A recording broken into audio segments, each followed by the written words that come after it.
Hello दोस्तों, मैं आपका दोस्त मुकेश आज आपके लिए एक ऐसी कंपनी का शेयर लेके आया हूँ जो कंस्ट्रक्शन में डील करती है और एक ऐसी कंपनी है जिसमें के अंदर आप देखेंगे तो इनके जो क्लाइंट्स हैं वो गवर्नमेंट की अच्छे खासे क्लाइंट्स हैं। और इस जो कंस्ट्रक्शन में इतना अच्छा काम करती है कि अपनी गुडविल, अपनी सर्विस क्वालिटी सभी पर बहुत अच्छा फोकस करती है। आप इसको देखेंगे तो कंपनी बहुत पुरानी है और लॉन्ग टाइम से चली आ रही है और कंपनी ने बहुत बेहतरीन रिटर्न दिए। अभी जो मार्केट जो डाउन जा रहा है उसके बेस पे मैं आपको ये रिकमेंड करूंगा कि इस शेयर में आप परचेजिंग करके लॉन्ग टाइम के लिए इन्वेस्ट कर सकते हैं और अच्छा प्रॉफिट बुक कर सकते हैं, क्योंकि अभी कंपनी का जो शेयर है वो 40% के अराउंड डाउन पर है, क्योंकि मार्केट अभी ऑलरेडी डाउन पर जा रहा है। तो ऐसी कंपनी के शेयरों में इन्वेस्ट करना चाहिए जो आपको लॉन्ग टर्म में बहुत अच्छा प्रॉफिट दे के जा सके। तो आओ चलो हम इस स्क्रीन पर चलते हैं और इसके बारे में डीपली रिसर्च करते हैं, फंडामेंटल रिसर्च करते हैं। आइए, केएनआर कंस्ट्रक्शन लिमिटेड ये एक ऐसी कंपनी है जो कंस्ट्रक्शन के बिजनेस में काम करती है और इस कंपनी के बारे में हम आज डीपली डिस्कस करेंगे। इसके फंडामेंटल्स को देखेंगे, कंपनी क्या करती है, किस प्रोडक्ट्स में डील करती है, किसके साथ इसके टाइप्स है, इनके कस्टमर्स कौन है, कैसा काम करती है, इनके जो प्रॉफिट्स है वो कितने हैं, इनकी असेट्स कितनी है, लाइबिलिटीज़ कितनी है, कितनी और इनके जो प्रमोटर की होल्डिंग है वो कितनी है, कंपनी लॉन्ग टर्म के लिए अच्छी है नहीं है, वो सारा हम सब कुछ डिस्कस करेंगे। तो कंपनी का नाम है केएनआर कंस्ट्रक्शन लिमिटेड। आज की जो इसकी प्राइस चल रही है मार्केट में वो 313 रुपये चल रही है।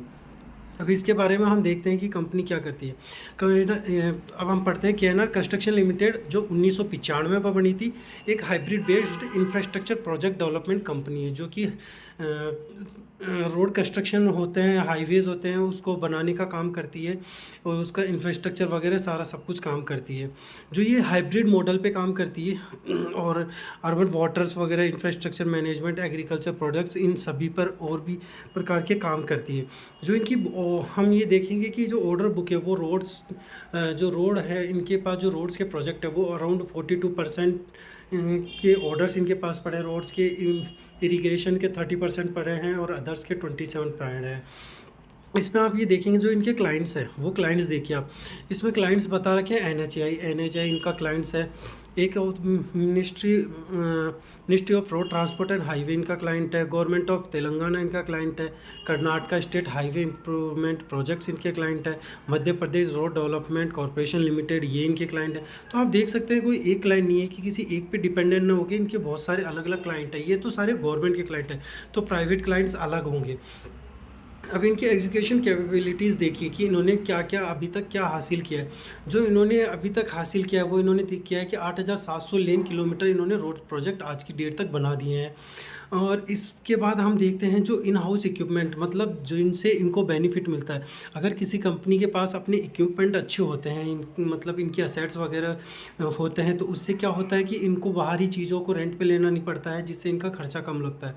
अब आप आज की डेट में देखेंगे तो इनके पास 1287 टीपर्स है, टैंकर्स है, 402 एक्स से वेक्टर्स है, 289 जनरेटर्स है। जनरेटर्स बहुत बड़े जनरेटर्स संख्या में है। 48 रोलर है जो रोड पे चलने का काम करता है, जो रोड को प्लेन करते हैं, वो रोलर है 48 इनके पास। अब हम आगे देखते हैं कि इनका फ्यूचर क्या है। इनका फ्यूचर में आप देखेंगे तो 2024 में the company expect the revenue, company जो रेवेन्यू एक्सपेक्ट कर रही है कि कंपनी के पास जो सेल है वो 4,000 करोड़ से 4,001 करोड़ का कंपनी एक्सपेक्ट कर रही है। अब हम आगे और देखते हैं कि कंपनी और क्या क्या करती है। नेक्स्ट हम देखते हैं कंपनी का जो मार्केट कैप है वो 8,000 करोड़ का है। कंपनी कोई छोटी कंपनी नहीं है, लार्ज कैप कंपनी है, अच्छी कंपनी है। कंपनी ने हाई बनाया वो 415 बनाया, आज की डेट में 313 चल रहा है। तो अराउंड 40% के अराउंड कंपनी आज की डेट में अंडर वैल्यू हो रखी है। तो मेरे अकॉर्डिंग ये गुड साइन है। कंपनी को आज की डेट में ट्रेड कर सकते हो, इन्वेस्ट कर सकते हो इसमें, क्योंकि मार्केट अभी गिर भी रहा है। तो हमें उसी शेयरों में इन्वेस्ट करना है जो अच्छे हैं, जो लॉन्ग टर्म के लिए कंपनियाँ बनी हैं, जो लॉन्ग टर्म में अच्छा प्रॉफिट दे के जाए। स्टॉक पी आप देखेंगे तो हमेशा किसी भी कंपनी का अगर 15 या 20 से स्टॉक पी कम होता है, मतलब ये होता है कि आप 1 रुपये कमाने के लिए कंपनी को कितने रुपए दे रहे हैं, तो आप 1 रुपये कमाने के लिए ओनली कंपनी को 8 रुपये दे रहे हैं आज की डेट में। तो ये बहुत अच्छा साइन माना जाता है। तो ये मेरे को बहुत अच्छा शेयर लग रहा है। इसके बाद आप डिविडेंड देख रहे हैं तो कंपनी डिविडेंड भी दे रही है आपको। कंपनी की बुक वैल्यू 148 कंपनी की बुक वैल्यू आज की डेट में। अब आप मेन फैक्टर पे हम चलते हैं। मेन फैक्टर है company year on year cell कितनी कर रही है। ऐसे नहीं होना चाहिए कि किसी साल में कंपनी 10% ग्रोथ कर रही है, किसी साल में 40% ग्रोथ कर गई। तो ऐसा नहीं होना चाहिए। कंपनी एक बेस पे चलनी चाहिए कि हाँ 10% हर साल, 12%, 15%। उससे क्या कंपनी की सर्टेनिटी दिखती है कि कंपनी एक लॉन्ग टर्म विजन को लेकर के चल रही है। तो यहाँ आप देखेंगे तो सेल्स ग्रोथ कंपनी की लास्ट 5 सालों की 14% है, 7 सालों की 15% है, 3 सालों की 15% है। तो कंपनी अच्छा साइन दे रही है कि इनके पास जो सेल्स है वो कंटिन्यू आ रही है, क्योंकि कंपनी में कुछ पोटेंशियल होता है तभी इन्हीं के पास क्लाइंट्स आते हैं, क्योंकि ये अपने स्टेटस को मेंटेन करके रखते हैं, गुडविल मेंटेन करके रखते हैं, सर्विस को मेंटेन करके रखते हैं। इसीलिए इनकी सेल्स है वो कंटिन्यू बराबर चलती रहती है, ऐसा नहीं होता है कि किसी साल कम हो जाए। अब आप यहाँ पे देखें प्रमोटर होल्डिंग 50% से कम है, बट 49% के अराउंड है, जो ठीक है, ठीक ठाक है, चल जाएगा। क्यों?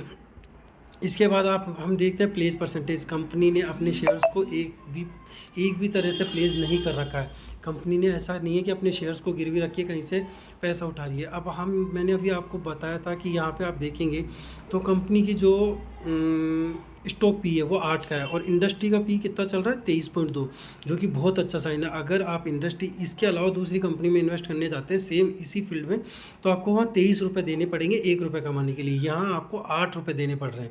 तो आप ये देख रहे हैं कितना अच्छा साइन है ये। डेप्थ इक्विटी रेशो यहाँ पे कंपनी की जो असेट्स है उसके अगेंस्ट में लाइबिलिटीज़ बहुत कम है, 0.34 का दिखा रहा है, मतलब 1 रुपये के पास असेट्स है तो उसमें 30 पैसे ही कंपनी के ऊपर लाइबिलिटीज़ है, जो बहुत अच्छा साइन है। सबसे प्लस पॉइंट जो मैं जिसको सबसे ज़्यादा कंसीडर करता हूँ, जो सबसे प्लस पॉइंट मेरा ये है कि इंट्रिंसिक वैल्यू देखिए यहाँ कंपनी की 547 है, जो बहुत बहुत अच्छा साइन है। अगर कंपनी की आज की वैल्यू हम देखें मार्केट में क्या ट्रेड कर रहा है 313, और इंट्रिंसिक वैल्यू 547, जो बहुत अच्छा साइन है। जब भी किसी शेयर की इंट्रिंसिक वैल्यू ज़्यादा होती है और उसकी मार्केट प्राइस कम होती है तो वो शेयर बहुत अच्छा बताया जाता है, क्योंकि उसके फंडामेंटल्स और आप साथ में लेते हुए चलते हैं। तो ये चीज़ें आपको अगर 3 4 5 चीज़ें प्लस में दिखती है तो आप उस कंपनी को लॉन्ग टर्म के लिए बहुत अच्छा कंसीडर करके चल सकते हो, वो बहुत अच्छा आपको रिटर्न निकाल के दे। अभी यहाँ पे हम 1 साल का रिव्यू करते हैं। इस चार्ट में 1 साल में आप देखेंगे तो कंपनी ने 450 के अराउंड ऊपर टच करके आया है, बट आज की डेट में देखिए आप कि ये कंपनी 280 के आसपास टच करके आई थी, फिर वहाँ से वापस बाय ऊपर अब बैक में चली गई है और ऊपर वापस से धीरे धीरे उठ रही है। जब भी मार्केट पॉजिटिव में जाएगा, अभी जैसे मार्केट नेगेटिव में जा रहा है, और जिस दिन मार्केट पॉजिटिव में जाएगा तो ऐसे शेयर सबसे अच्छे चलते हैं, सबसे अच्छा रिटर्न दे के जाते हैं। इसके बाद हम चलते हैं, यहाँ पे आप देखेंगे तो कंपनी के जो पॉइंट्स है, जो बुलेट पॉइंट्स होते हैं जिसमें कंपनी की पॉजिटिविटी नेगेटिविटी दोनों दिखाई जाती है, तो यहाँ पे कंपनी की ओनली पॉजिटिविटी दिखाई गई है, नेगेटिविटी नहीं है। क्यों? क्योंकि आज की डेट में मार्केट डाउन है तो पॉजिटिविटी ज़्यादा निखर के आ रही है इस चीज़ की। ये मेरे को एक अच्छा साइन देखने को मिल रहा है। अब यहाँ पर हम ये देखते हैं कि ये इतनी सारी और भी कंपनी है। यहाँ पे आप देखिए rail Vikas, IRB infra, Afcons infra, Ircon international, GR infra project, KNR construction, IT. यहाँ पे आप देखिए यहाँ पे सबसे कम पी रेशो किसका है? Only KNR construction. और आप सभी का देखिए किसी का 16, 19, 39, 48, 46। तो ये एक अच्छा साइन है। कंपनी ऐसी भी नहीं कि छोटी कंपनी, आप यहाँ देखिए 8,000 करोड़ का मार्केट कैप है, जो कि अच्छा साइन है। छोटी कंपनी नहीं है, बहुत अच्छी कंपनी है। लॉन्ग टर्म विजन के लिए आप इसको कंसीडर करके चल सकते हैं। अब यहाँ पे हम सेल्स को देखते हैं। ईयर ऑन ईयर सेल्स आप देखिए, ईयर ऑन ईयर सेल्स मैं आपकी यहाँ से 2020 से दिखाता हूँ आपको।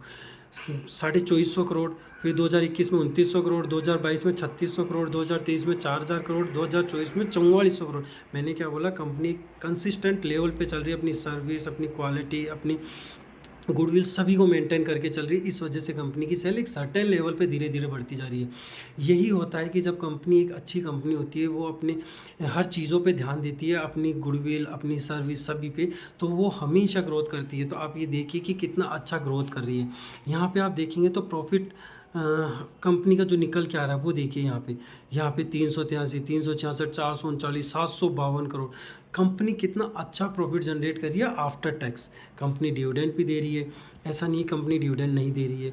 अब इसके बाद हम आते हैं कि फिक्स असेट्स, कंपनी की बैलेंस शीट पे आते हैं। कंपनी की बैलेंस शीट में हम ये देखते हैं कि कंपनी की बैलेंस शीट क्या बताती है। कंपनी की बैलेंस शीट में हम आज की डेट में देखते हैं तो कंपनी के पास जो असेट्स हैं वो असेट्स है 2022 में 890 करोड़, फिर 2023 में 890, सेम वही थी, 2024 में 806 करोड़, 2000 सितंबर 24 तक 505 करोड़ है। अब ये 505 करोड़ है, तो मे बी इन्होंने कहीं और इन्वेस्ट किया होगा। जब से अदर असेट्स में आप देख रहे हैं तो अदर असेट्स में देखिए आप कि 2024 मार्च में 4800 था, फिर कितना हो गया 6100 करोड़। तो ये अदर असेट्स में जैसे वो आते हैं इन्वेस्टमेंट्स वगैरह हो जाते हैं आपके। इन्वेस्टमेंट में इक्विटी मार्केट में इन्वेस्ट कर दिया, किसी शेयर्स को परचेज कर लिया, किसी कंपनी में इन्वेस्ट कर दिया, उसके शेयर्स की वैल्यू बढ़ गई, तो यहाँ ऑटोमेटिक ये वो वाली असेट्स होती है। आप बोरोइंग्स को देखेंगे तो यहाँ पे लोन्स वगैरह कंपनी के 1400 करोड़ है।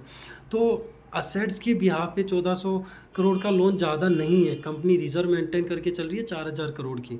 इन फ्यूचर कुछ भी प्रॉब्लम आती है तो उसके लिए इन्होंने रिजर्व पहले से बना के रख रखे हैं। तो कंपनी के लिए ये भी एक बहुत अच्छा गुड साइन है।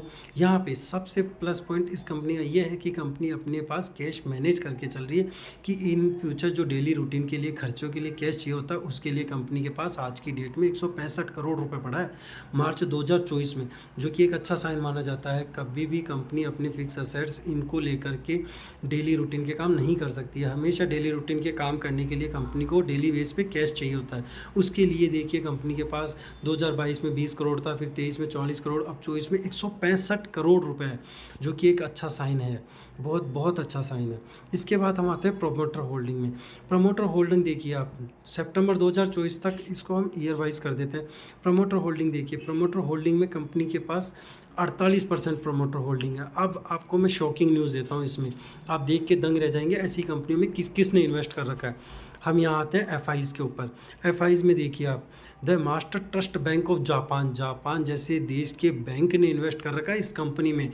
आप सोचिए उसको कितनी रिसर्च करी होगी तब जाके उसने इसमें इन्वेस्ट किया है। तो आप देख सकते हैं कि ये कंपनी ऐसी नहीं है कि आज बनी है कल बंद हो जाएगी। ये कंपनी सर्टेन लेवल से चलते हुए ग्रोथ अच्छी कर रही है। अब हम आते हैं लोकल, हमारे इंडिया में किस किस ने इन्वेस्ट कर रखा है, कितनी बड़ी म्यूचुअल फंड्स ने कर रखा है, बैंक्स ने कर रखा है, जो भी बड़े बड़े इंस्टीट्यूशंस है उन्होंने कर रखा है। वो मैं आपको बताता हूँ कि उनमें से कौन कौन है। उसमें हम आते हैं, आप ये देखिए H D F C bank का म्यूचुअल फंड है, उसने 8%। HDFC ट्रस्टी ने कर रखा है। DSP फ्लैक्सी, DSP फंड बहुत अच्छा फंड होता है, आप इसमें इन्वेस्ट करेंगे तो हमेशा प्रॉफिट बना के निकलेंगे, म्यूचुअल फंड्स होते हैं।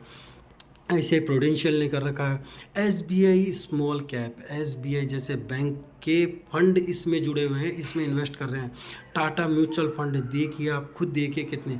L&T इंडिया की नंबर 1 इंफ्रास्ट्रक्चर कंपनी, L&T जो आपके जो बिल्डिंग कंस्ट्रक्शंस की बड़ी बड़ी होती है, L&T इंडिया की one of the best company है, वो इसमें इन्वेस्ट करके बैठी है। और कोटक बैंक देखिए, UTI देखिए, फ्रैंकलिन देखिए, ICI, HDFC, Canara, ICI prudential, कितने बड़े बड़े फंड हाउस इसमें इन्वेस्ट करके बैठे हैं।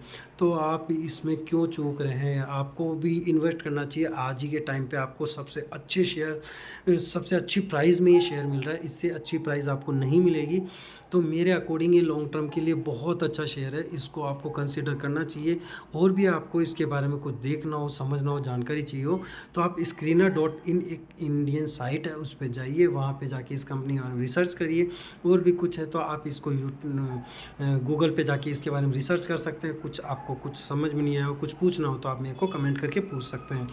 ऐसी कंपनी में को आपको छोड़ना नहीं चाहिए। छोटे छोटे लेवल पे चाहे इन्वेस्ट करिए, मंथली SIP बना लीजिए, मंथली बेसिस पे 500 रुपये की SIP बना के आप मंथ वाइज मंथ इसके शेयर्स परचेज़ कर सकते हैं, या आप एक साथ भी परचेज़ कर सकते हैं। आज की डेट में जो भी बड़े बड़े इन्वेस्टर होते हैं वो ये करते हैं कि एक साथ पैसा इन्वेस्ट किया, ऐसी कंपनियों के शेयर उठा लेते हैं, परचेज़ कर लेते हैं, और जैसे ही मार्केट बढ़ता है उस टाइम पे ये शेयर्स बहुत अच्छे बढ़ते हैं और प्रॉफिट निकाल के निकल जाते हैं। ऐसी कंपनियों के शेयर्स में इन्वेस्टमेंट करना हमेशा फ़ायदे का सौदा होता है, क्योंकि कोई भी ऐसी कंपनी में इन्वेस्ट करने से नहीं चूकता है, क्योंकि लोगों को पता नहीं होता है इसलिए वो इन्वेस्ट नहीं कर पाते हैं। बट मैं आपके लिए ऐसी कंपनी का शेयर ढूंढ के लाया हूँ। फिर भी अब अगर आपको कुछ लगता है तो आप रिसर्च कीजिए, और आपको कुछ पूछना है तो आप पूछ सकते हैं। Thank you guys, thank you for the time, thank you.